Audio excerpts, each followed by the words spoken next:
새 동안 힘써 여러분의 모든 일을 행하시고 안식일에 예배당을 찾으신 우리 성도님들 진심으로 환영하고, 또 방송을 통해서 예배에 참여하시는 우리 모든 새천사 가족들도 환영하고 주님의 이름으로 축복합니다.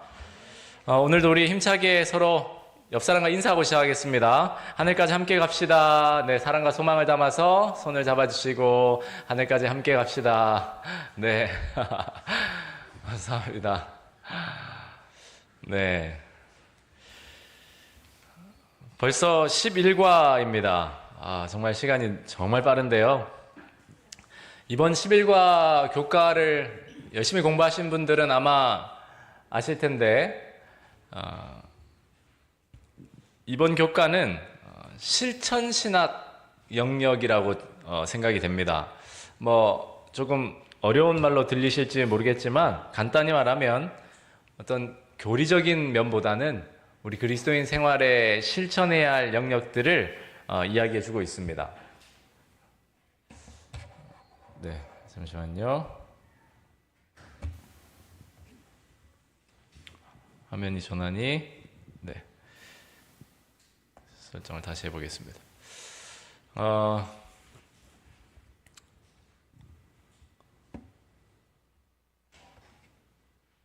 네, 감사합니다. 그래서 이번 교과를 공부하셨다면 아마 한 단어로 이 교과 내용을 요약할 수 있습니다. 한 단어. 신학적인 용어가 아니라 일반적으로 우리가 사용하는 그런 용어로서 딱 한 단어. 무엇일까요? 공부하신 분들. 제 기준이니까 여러분들은 그렇게 공감 안 하실 수 있습니다. 그런데 한 단어는 소통입니다. 소통. 소통. 이번 주 TMI를 보시면 8번, 88번, 121번 이웃사랑 실천운동 특별히 여러분께 강조드립니다. 저도 아직 참여하지 않았는데 12월 안으로 참여할 예정입니다. 여러분들께서도 이 연말 연시 기간에 어려운 이웃들을 돕는 일에, 간접적으로 돕는 일에 이 통로를 잘 활용하시면 좋겠습니다. 이웃이나 동료에게 비타민을 나눠주세요. 이런 아주 작은 일들도 우리의 귀한 사역이 될 수 있음을 기억하시고, 여러분들 소그룹에서 여러 사역들을 나눠주시고 또 점검하시고 위하여 기도하면 참 좋겠습니다. 기억절 봉독하겠습니다. 유순한 대답은 분노를 시기하여도 과격한 말은 노를 격동하느니라. 아멘. 연합을 무너뜨리는 주변의 방해물 앞에서 우리는 부르심이라는 큰 관점을 마음에 새겨야 한다. 선한 일을 할지라도 불필요한 오해가 생길 수 있기에 항상 소통하고 유순한 말로 대하는 것이 효과적이다. 결단이나 징계의 마지막 수단을 쓰기 전에 모든 방법으로 부르심을 따라 연합을 위해 노력해야 한다. 오늘 교과는 퀴즈를 좀 내보겠습니다. 이전 시간에도 몇 번 냈지만 그렇게 어렵지 않을 거예요. 교과 퀴즈를 먼저 내고 그 퀴즈를 중심으로 핵심들을 좀 찾아가 보겠습니다. 가나안 정복 전쟁에서 이스라엘 12지파를 하나 되게 한 것은 같은 무엇이 아니라 같은 무엇에 있었다. 땅이 아니라 사명이 있었다. 네. 괜히 앞자리에 앉는 게 아닙니다. 네. 학교에서도 그 앞자리에 앉는 학생들이 대부분 성적이 좋아요. 네. 어떤 사람은 선생님의 침을 맞으면서 잘한 학생이 공부를 잘한다, 이런 농담도 하던데, 가나안 정복 전쟁에서 이스라엘 12지파를 하나 되게 한 것은 같은 땅이 아니었고 그들이 하나님께로부터 받은 같은 사명이었습니다. 마지막 시대를 살아가는 재림 성도들을 하나 되게 하는 것은 같은 무엇이 아니라 같은 무엇에 있다. 네, 사명은 똑같고 앞에 기역 미음은 뭘까요? 이건 센스가 좀 있어야 하는데, 누가 대답을 하신 것 같은데요? 우리 김재복 장로님은 이 대답을 잘 맞추실 것 같은 느낌이 오는데요. 우리를 하나 되게 하는 것은 같은 건물이 아닙니다, 여러분. 이미 잘 아시겠지만 같은 건물 안에 있어도 얼마나 많이 다투는지 몰라요. 얼마나 많은 갈등이 있고, 얼마나 많은 어려움이 있는지. 그런데 하나 되게 하는 것은 그저 한 건물에 들어와 있는 그 자체가 아니고 하나님께 받은 하나의 사명을 가지고 열심히 협력하는 데 있습니다. 저는 우리 새천사 교회가 물론 한 건물 안에 있는 것도 중요하게 생각해야 하지만 같은 사명, 하나님께서 우리에게 주신 그 사명에 협력하는 예수님의 안에 동지되었으면 참 좋겠습니다. 이 글을 좀 읽어보겠습니다. 그들 사이를 갈라놓는 요단강이라는 뚜렷한 자연적인 경계를 사이에 두고도 이스라엘 지파들은 하나의 민족으로 연합할 것인가? 지리적 분단이 그들의 국가적 정체성마저 불리하게 만들 것인가? 아니면 한 분 하나님을 함께 섬기는 공통된 예배가 그들을 하나님의 선택된 백성으로 하나님의 신정의 인도하심 아래 강하게 연합하게 할 것인가? 여호수아는 이러한 충성이 가능했던 유일한 방법을 설명한다. 그들은 동료 이스라엘 백성을 섬긴 것이 아니라 그들에게 사명을 맡기신 여호와 하나님을 섬겼다.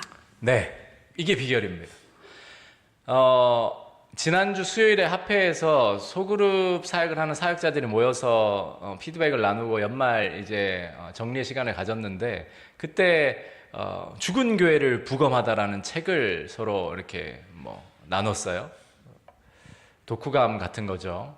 그래서 독서보 같이 이렇게 대표가 나누고 들었는데 죽어가는 교회에 여러 특징이 있지만 대표적인 특징 중에 하나는 자기네끼리 좋다는 거죠. 밖으로 사역이 뻗쳐지지 않고 그냥 그 안에서 자기네끼리 좋아하는 것에 집중한다는 겁니다. 그러다 보면 당연히 분열이 생길 수밖에 없습니다. 서로 이 안에서 좋아하는 사람끼리 좋아하는 일을 하게 되면 다 달라진단 말이에요. 나하고 성격이 맞는 사람, 안 맞는 사람 다 다르단 말이에요. 그런데 성장하는 교회는 이웃사랑을 실천하고 영혼들을 구원하기 위해서 손을 뻗치기 때문에 공통의 관심사를 가지고 여러 다양한 사람들이 일을 해서 서로의 차이점도 그렇게 눈에 들어오지 않는다라는 거예요. 일을 하면서 잊어버리게 된다는 거예요. 맥락은 같은 맥락입니다. 우리에게 주신 더 높은 부르심을 항상 기억한다면, 그러니까 우리가 왜 이 자리에 앉아 있는지를 기억한다면 우리는 후퇴하지 않고 전진할 수 있다는 겁니다. 여러분, 이번 시대의 소망 묵상을 다 참여하셨겠지만 시대의 소망의 이번 묵상의 핵심은 딱 두 가지였어요. 예수님이 제자들을 부르신 것은 무엇 때문이었습니까? 예수님과 함께 있게 하시기 위함이었고, 함께 있게 하시면서 예수님을 배우고 알아가게 하신 다음에 무엇하게 하심이었죠? 증인이 되게 하시기 위함이었습니다. 마찬가지예요. 동일한 사명을 가지고 협력할 때 교회는 연합하게 되고 성장할 수 있습니다. 우리 각부 부장님들이 새해 계획들을 이제 세우고 계실 텐데 분명한 것은 우리끼리 좋은 걸 만들어야 되는 게 아니라 우리가 공통의 사명을 가지고 영혼 구원 사업에 모두가 참여할 수 있어야 합니다.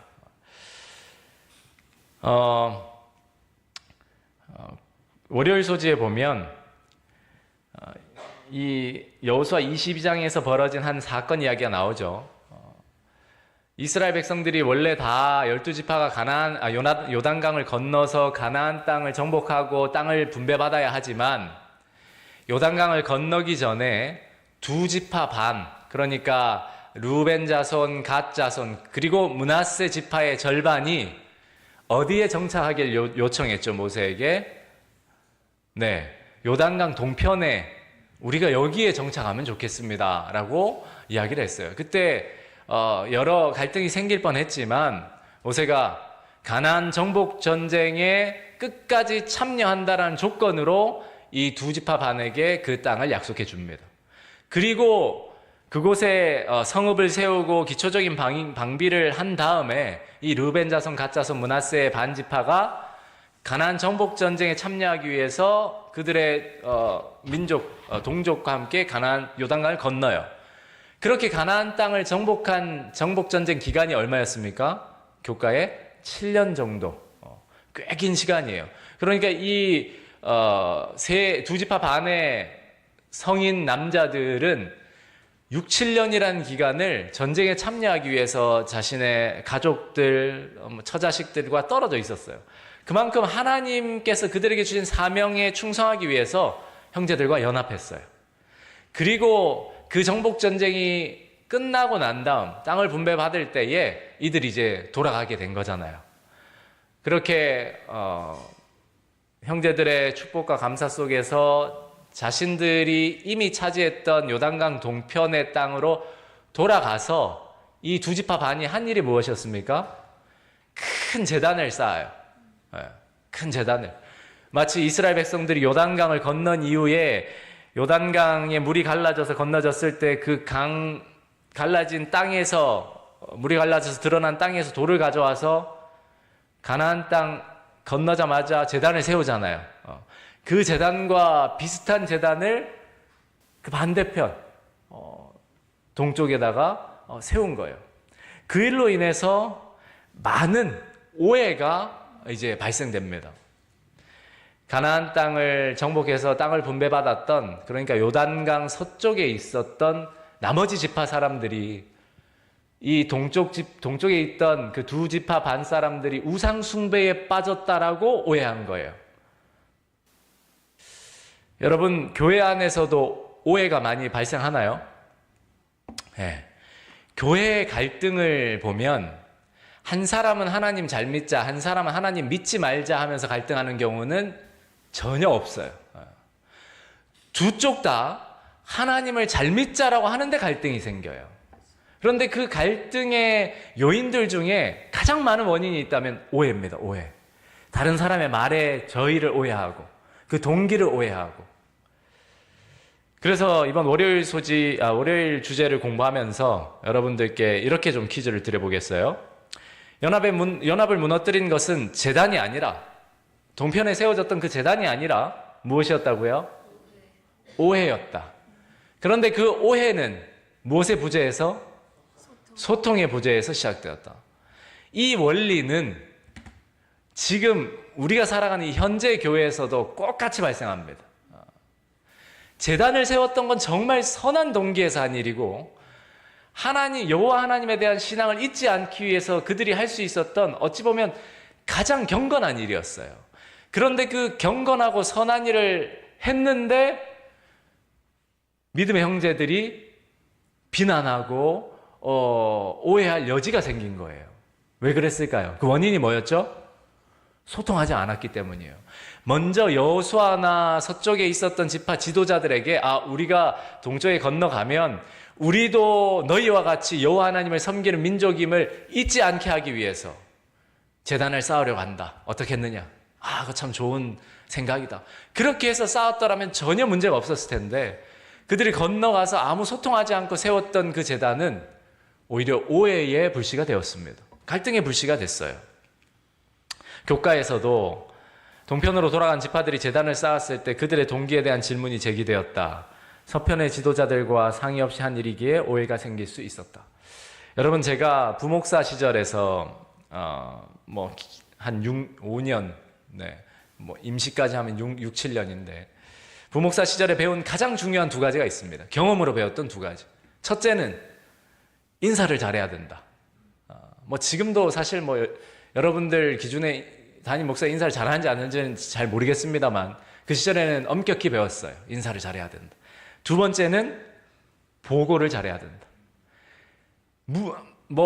과해도 좋으니까 시시콜콜 다 담임 목사님에게 알려달라. 이게 제가 부목사 생활을 하면서 배운 거예요. 처음에 부목사 생활을 할 때는 왜 그렇게 해야 되는지 공감이 되지 않았어요. 그리고 교회 안에서 좋은 일, 예를 들면 어떤 집사님이 갑자기 아프시다고 하는데 담임 목사님이 지금 안 계시고 연락도 안 되는 상황, 없는 상황에서 부목사가 얼른 가서 그냥 집사님 위로해드리고 기도하고 오는 거 좋은 일입니까? 엄청 좋은 일입니다. 그리스도인으로서 당연히 해야죠. 그런데 그 일이 교회의 분쟁이 될 수 있나요? 분쟁이 될 수 있어요. 어떤 식으로 분쟁이 되냐면, 담임 목사는 게을러서 방문 안 하는데 부목사는 열심히 방문한다. 담임 목사가 부목사 방문시키고 자기는 논다. 이러한 말을 만드는 사람이 정말 가끔 있습니다. 참 신기하죠. 그리고 부목사가 담임 목사님에게 보고하지 않고 했던 선한 동기의 어떤 일을 가지고 담임 목사님도 오해할 수 있어요. 정말 그렇습니다. 이건 단순히 목회자들과의 관계 속에서만 일어나는 일이 아닙니다. 교회 안에서 한 부서에서, 집사 장로와의 관계에서, 장로님과 장로님과의 관계에서 서로 소통하지 않으므로 저 사람의 행동에 대한 동기를 내 경험이나 내 감정으로 미리 판단하고 결론을 내려놓고 행동하기 시작하면 엄청난 갈등이 생겨요. 그래서 선한 동기에서 하는 일이라도 반드시 소통하는 게 필요하고 그 소통은 교회의 질서를 따라 해야 합니다. 그렇게 하면 전혀 문제가 없는 일이 그렇게 하지 않으로 때로는 교회가 막 뒤집어지고 반으로 쫙 갈라질 때까지 있어요. 실제로 그렇습니다. 여러분, 교회 안에서 갈등을 방지하는 방법은 교회 질서를 따라 끊임없이 소통하는 거예요. 그래서 그 시시콜콜 보고하는 걸 훈련하려고 정말 작은 것도 다 보고했어요. 담임 목사님. 나중에는 담임 목사님이 그런 건 좀 알아서 해 라고 할 때 요 정도까지구나 기준이 생겨요. 그러면 이제 알아서 하기 시작해요. 나머지는. 청년들을 제가 방문하더라도 미리 청년이 이렇게 이번에 취업 때문에 힘들어하고 있는데 제가 방문하겠습니다 하는 것과 저 혼자 방문해서 청년을 위로하고 오는 것은 정말 천지 차이예요. 우리는 소통을 잘하는 새천사 교회가 되어야 합니다. 그래서 월요일 주제에 보면 이런 질문이 있어요. 사람들은 왜 그렇게 다른 사람의 동기에 대해 잘못된 결론을 내리기가 쉬울까요? 다른 사람의 동기를 살필 때 어떤 주의가 필요하겠습니까? 여러분, 한 사람을 건너서 들려오는 말은 절대로 100% 팩트일 수 없어요. 반드시 양념이 쳐집니다. 반드시 가감이 돼요. 그래서 직접적으로 당사자와 소통하는 것이 최우선이 되어야 합니다. 어떤 말이 들려왔어요. 아무개 집사님이 너 이러이러하다던데 하면 그 간접적인 사람과 대화할 게 아니라 직접적으로 만나서 이제 뒤에 나오겠지만 유순한 태도를 가지고 들어보는 거예요. 어떤 동기로 그렇게 이야기했는지 행동했는지 서로 직접적인 소통을 할 때 오해가 해결되고 교회는 연합할 수 있습니다. 그런데 한 달이 두 달이 건너면 말이 막 만들어져요. 막 붙어요. 나중에는 정말 어마어마한 마치 작은 불씨가 온 산을 태우듯이 그러한 일로도 빚어질 수 있습니다. 그럼 왜 이렇게 동기에 대한 오해가 많이 생길까? 우리는 우리 눈으로 마음을 볼 수 없기 때문입니다. 행동만 보여져요. 그 사람의 행동만. 그러니까 세워진 재단만 보이는 거지 그걸 왜 세웠는지의 마음은 뭐 하기까지는 몰라요? 네, 말하기까지는 몰라요. 소통할 때까지는 몰라요. 대화하지 않으면 모릅니다.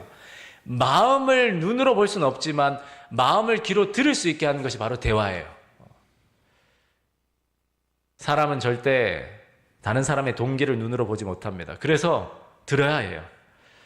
요단 동편 지파의 경우도 제단이라는 행동만 보았고 연합을 지키려는 마음이라는 동기를 듣기 전까지는 이 서편에 있던 사람들이 알지 못했어요.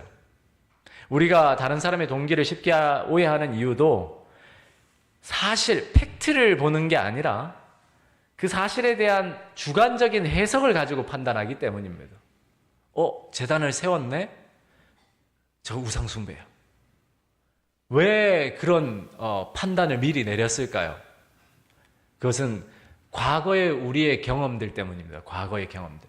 내가 어떤 경험을 하며 살아왔느냐가 내 해석의 기준이 돼요. 만약에 과거에 이스라엘 백성들이 우상숭배에 한 번도 빠진 적이 없고 늘 하나님을 잘 섬겨왔던 역사에 있었더라면 제단을 세웠으면 저 동쪽 지파 여호와 하나님을 섬기기에 제단을 세웠네 라고 생각했을 거예요. 그런데 이전의 경험들과 그 상처들, 그 역사들이 그 사실을 해석하는 일에 있어서 주관적으로 하게 만들었고 주관적인 결론을 내리게 만들었던 거예요.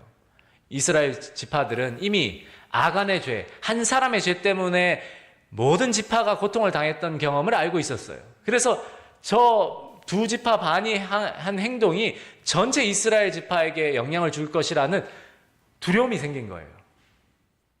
그리고 이전에 그 우상 숭배들로 큰 어려움을 겪고 정말 큰 징계를 받았던 그러한 일들이 생각나면서 그 재단만 보고 동기를 묻고 듣지 않고 결론을 내린 거예요. 우상 숭배다. 막아야 한다. 죽여서라도 끊어내야 한다.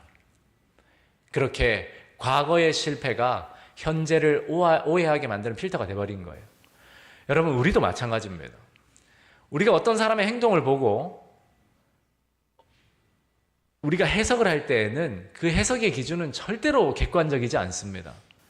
내 과거의 경험이나 내 현재의 감정을 가지고 판단해요. 내가 정말 기분이 좋고 여유가 있고 할 때 어떤 사람의 행동은 다 좋게 보여요. 그런데 내가 엄청 상처를 많이 받았거나 그와 비슷한 일을 경험했거나 하면 그것을 가지고 미리 판단하고 결론을 내려요. 교회 안에서 얼마나 많은 갈등이 이러한 원리로 형성이 되는지 모릅니다. 특별히 우리 안에 그 두려움, 내가 받은 상처를 다시 받을 거라는 두려움, 또는 또 비극이 다시 찾아올 것이라는 그런 두려움이 쉽게 결론을 내리게 만들어요. 이거구나. 이거야. 그렇게 해서 다른 사람의 동기를 오해합니다. 그리고 결정적으로 나는 옳고 너는 그르다라는 자기의가 우리의 본성, 죄된 본성이 기본적으로 있기 때문에 절대로 우리는 다른 사람의 동기를 객관적으로 알 수 없습니다. 그래서 자기가 진리를 지키고 있다는 확신이 강할수록 상대의 설명을 들을 필요가 없다고 느끼기 쉬워요.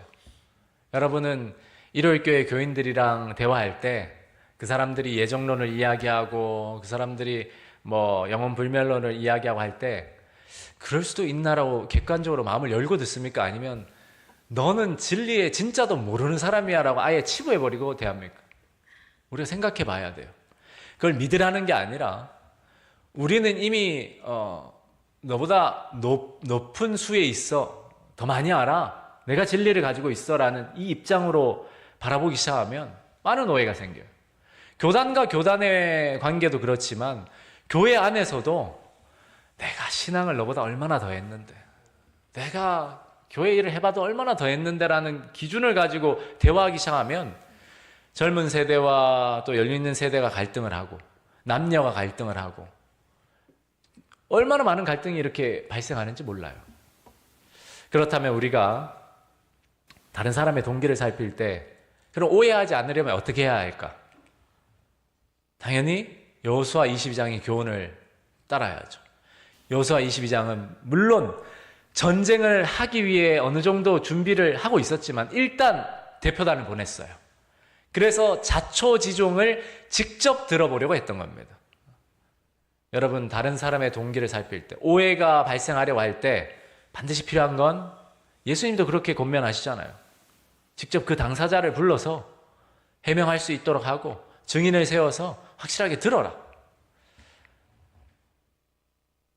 물론 우리 새천사교회는 워낙 사이가 좋고 연합이 잘 돼서 이런 경우가 많이 없겠지만 우리가 앞으로 더 열심히 사역을 해 나가고 이 사명을 잘 감당해 나가려고 노력할 때는 분명히 갈등과 오해가 생길 거예요.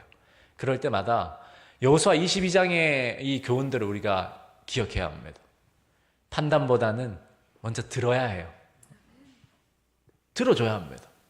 어떤 동기로 그렇게 이야기했냐? 또 어떤 상황이었냐? 정말로 무슨 이야기를 했냐? 글자 한자 차이가 사람의 감정을 녹일 수도 있고 얼릴 수도 있고 끌어오르게 할 수도 있습니다.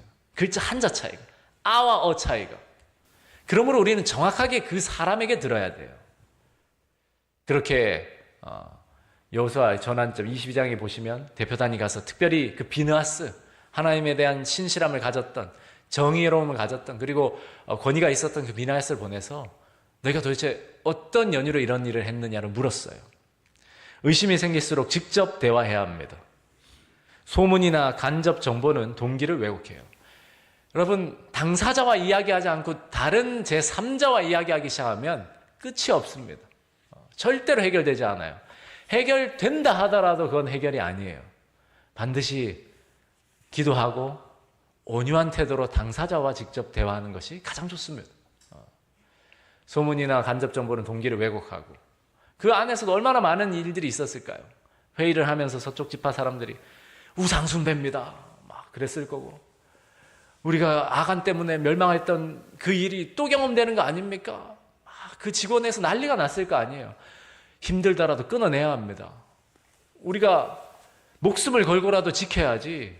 그러면 나머지 사람들이 옳다, 그 신실함이 진짜 맞다, 그렇게 형성이 되는 거예요. 오해는 멀리서 자라고 연합은 얼굴을 마주할 때 회복된다. 여러분, 갈등의 여지가 생길 때 얼굴을 마주할 수 있는 용기 있는 새천사 가족이 됩시다. 동기의 판단은 하나님께 맡길 부분이 있음을 인정해야 합니다. 우리는 다른 사람의 동기를 다 판단할 수 없어요. 어느 정도는 하나님의 편에 맡기는 믿음이 요구됩니다. 그리고 유순한 태도가 진실을 드러내는 공간을 만들어요.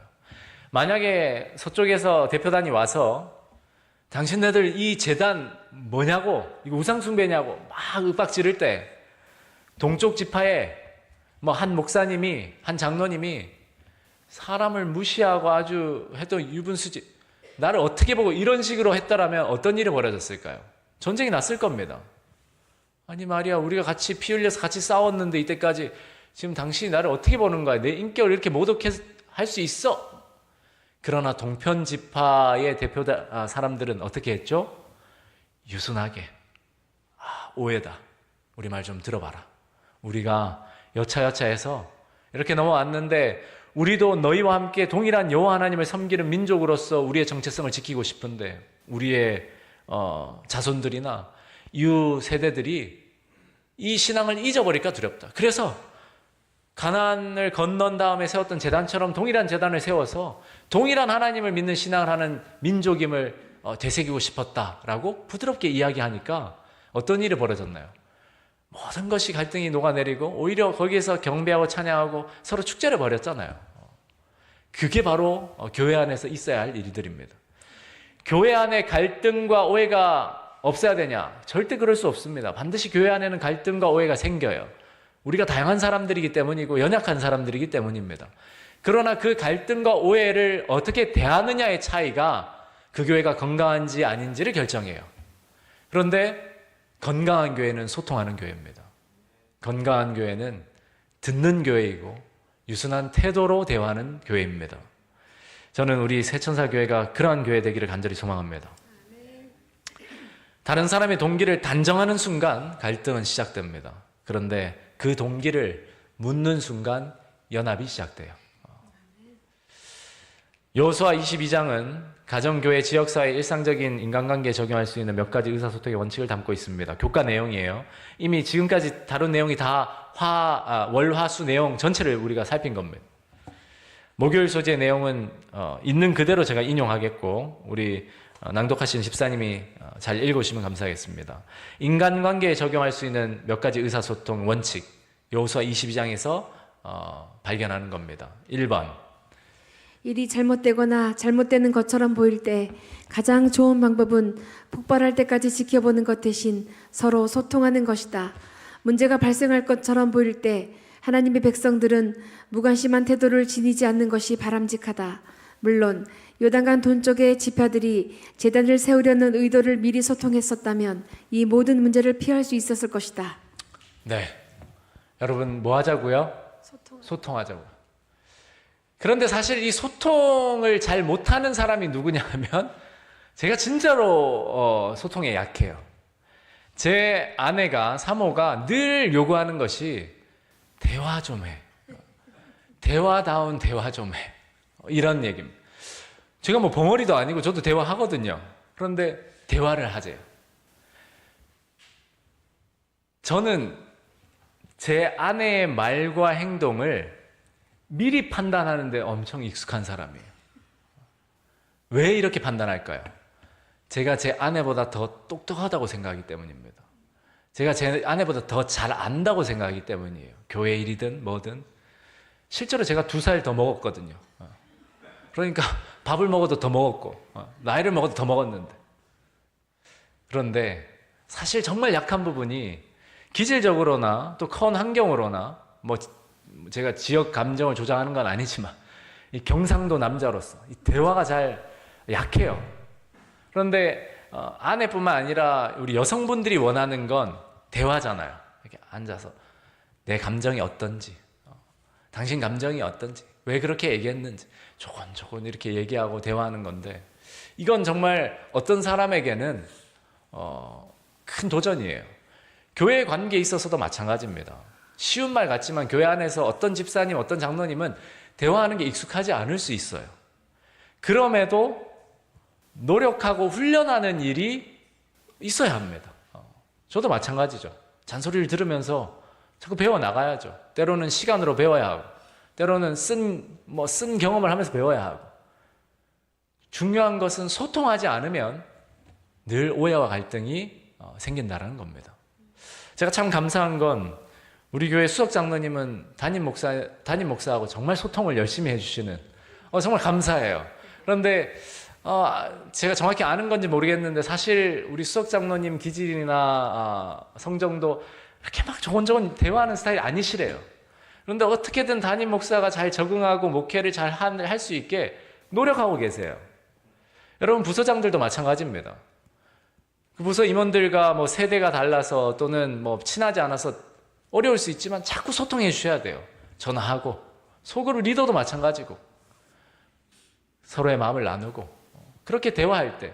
그런 면에서 세천사교회의 소그룹 사역이 얼마나 아름답고 귀한 사역인지 몰라요, 여러분. 안식일 오후에 모두가 삼삼오오 앉아서 자기 마음을 터놓고 삶을 나누고 말씀을 나누는 그 장면을 한번 여러분 생각해 보세요. 이게 얼마나 귀한 일입니까? 이전에 제가 소그룹 사역을 배우기 직전에 너무나 목회가 답답하고 했을 때 가장 힘들었던 게 뭐냐면 교인들이 와서 그냥 한 2시간 반 정도 가만히 앉아서 주입식으로 듣고만 가는 거예요. 대화하진 않고. 교과 토의라고 하는데 토의가 아니에요. 그냥 한 장로님, 한 집사님이 잘 가르치시죠. 뭐 이상한 말 하지 않습니다. 정말 잘 가르치시지만 가만히 앉아 듣기만 해요. 자기의 마음을 나눌 기회도 없고 쉽지도 않고. 그렇게 그런 모습을 보면서 목회 회의감이 많이 들었다가 이 소그룹 사역을 만나고 제가 정말로 감사하면서 이걸 적용시킨 건데, 여러분 소그룹을 잘 활용해 주시기 바랍니다. 소그룹은 소통이에요. 여러분 각자가 소통이고 하나님과의 소통이기도 하고, 우리 소그룹 사역을 내년에는 아마 선교회에서 이제 소그룹 이 구성도 조금 변동을 주고 여러 변화를 가지고 더 열심히 해보려고 할 때 이 본질적인 귀한 요소들을 잃지 않고 우리가 더 든든히 세워나가기를 간절히 소망합니다. 두 번째, 갈등 해결의 원칙. 자신의 판단을 확신하더라도 성급하게 결론을 내리는 것은 피해야 한다. 요단강 서쪽 지파들은 귀에 들어온 소문을 성급히 믿었고 동쪽 지파들이 이미 배교했다는 잘못된 결론을 내렸다. 네, 성급히 결론을 내리는 것은 피해야 해요. 이건 직원에서도 마찬가지고 교회 안에서도 마찬가지입니다. 거의 그럴 것 같더라도 일단은 결론을 내리기보다는 듣고 소통하는 일이 필요합니다. 세 번째입니다. 실제 문제이든 문제라고 여겨지는 것이든 결론에 따라 행동하기 전에 우선 이야기해보라. 네, 이번 교과를 한 단어로 요약하면 뭐라고요? 소통입니다. 소통. 그걸 조금 의미 있게 거룩한 소통을 해야 돼요, 우리는. 네 번째입니다. 연합을 이루기 위해서 기꺼이 희생할 준비를 갖추라.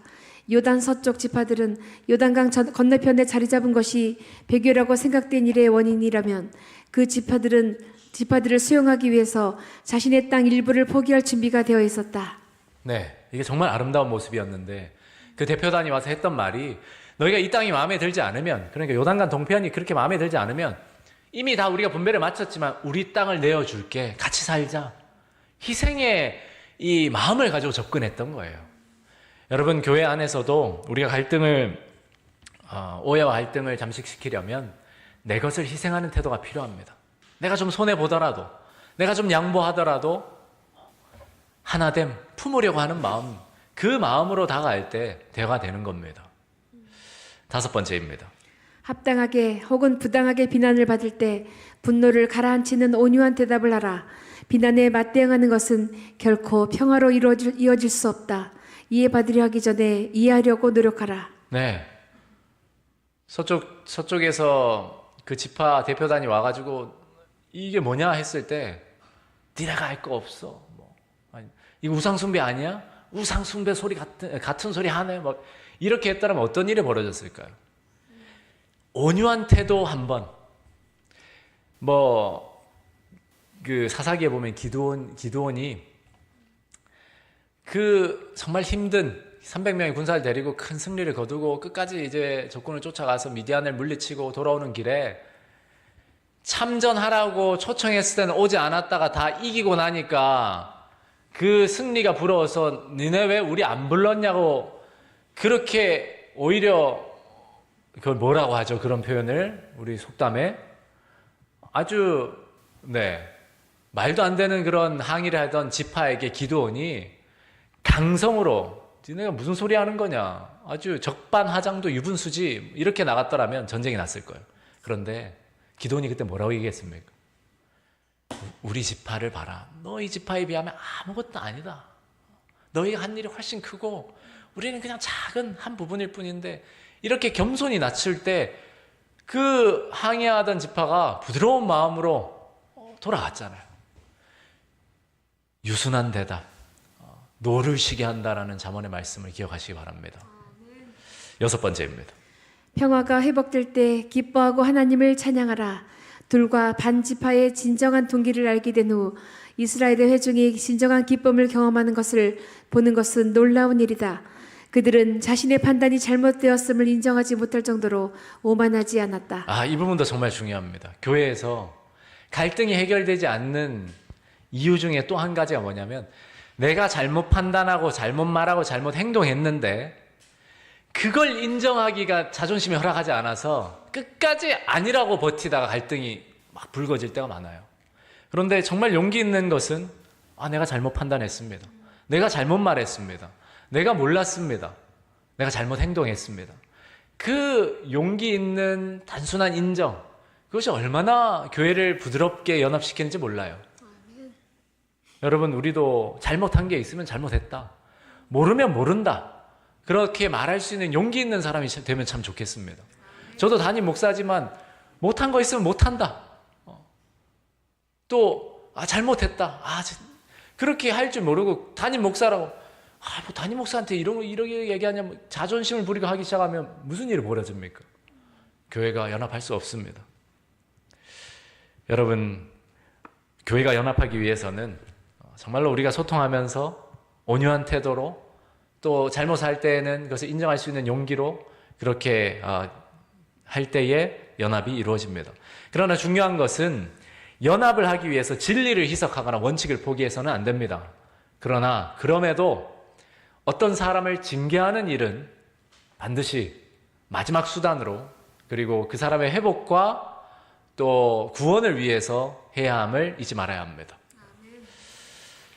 참 이 부조화 선지자 글이 제 마음엔 정말 많이 와닿았어요. 한번 읽어봐 주시기 바랍니다.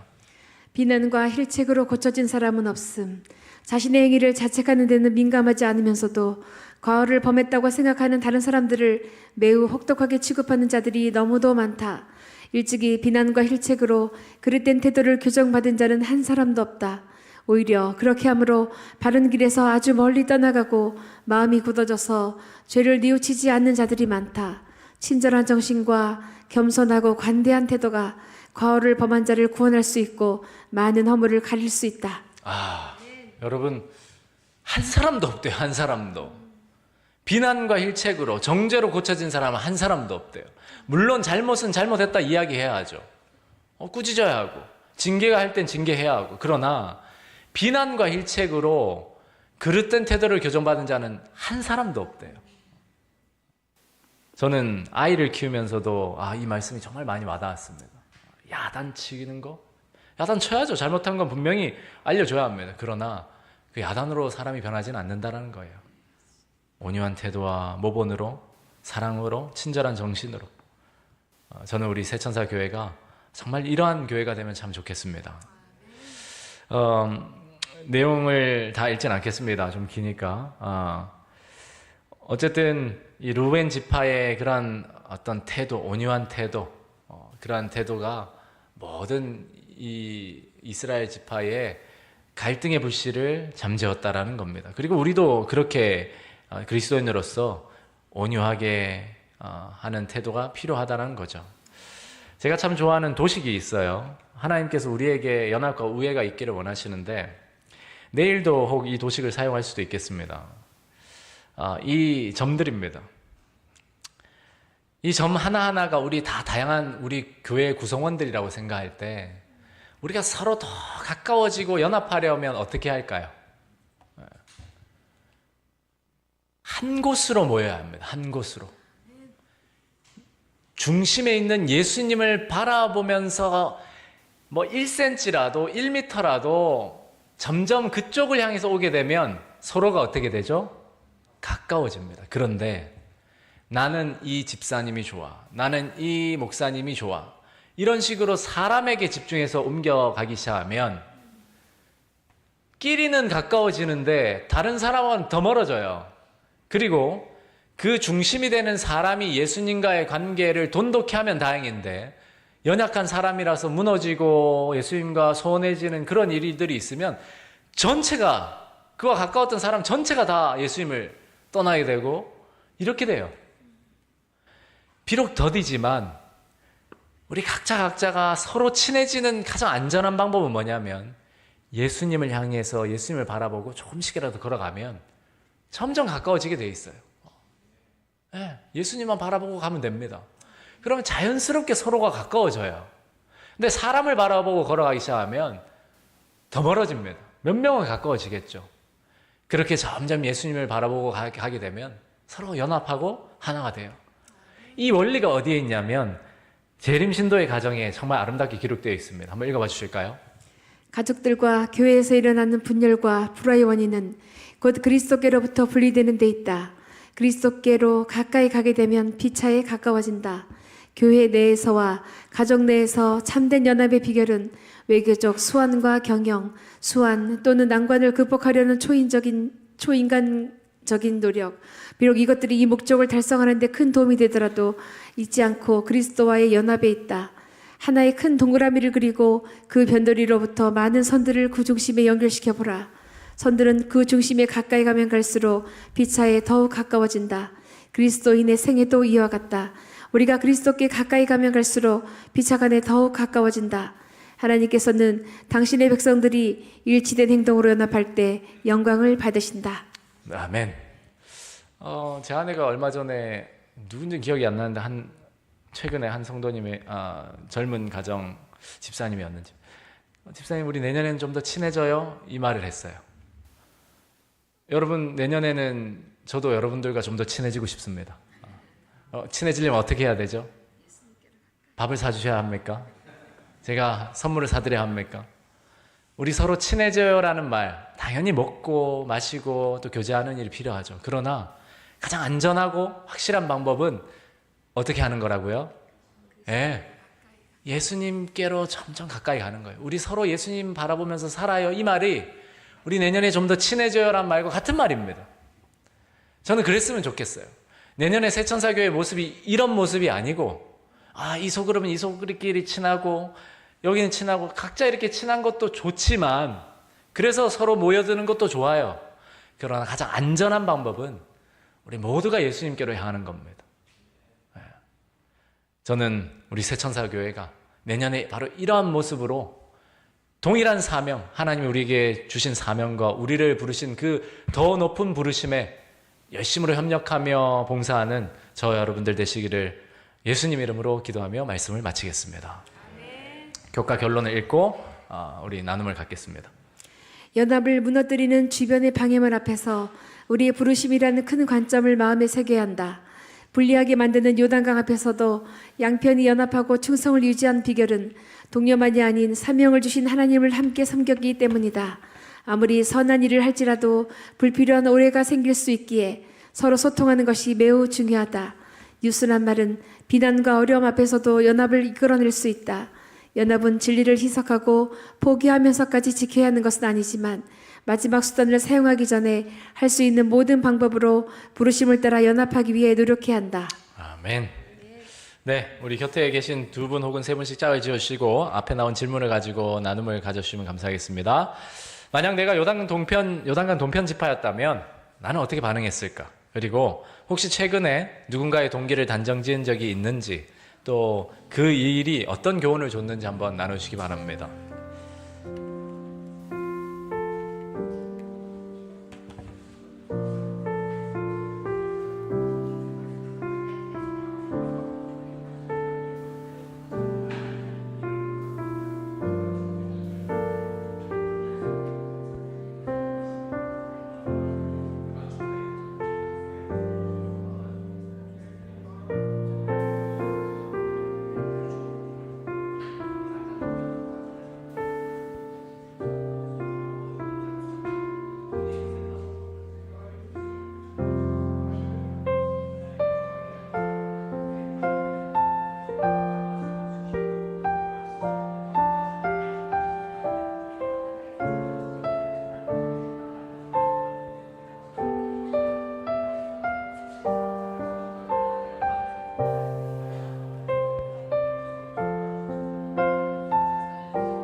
이제 소그룹을 마무리해 주시고 서로를 위해서 간단히 기도해 주시면 감사하겠습니다.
네, 이제 제가 기도하고 마무리하도록 하겠습니다.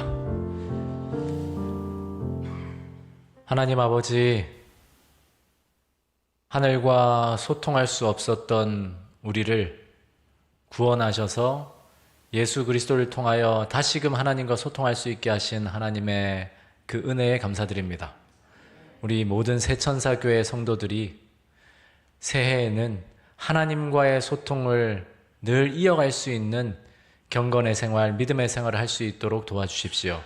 그리고 그 믿음의 생활 가운데서 우리 성도들 개개인이 서로 한 가족 되어 서로 소통하고 유순한 태도로 대하며 그렇게 주신 사명 감당하며 살아가는 가운데 온전한 연합을 이룰 수 있도록 복을 내려 주시옵소서.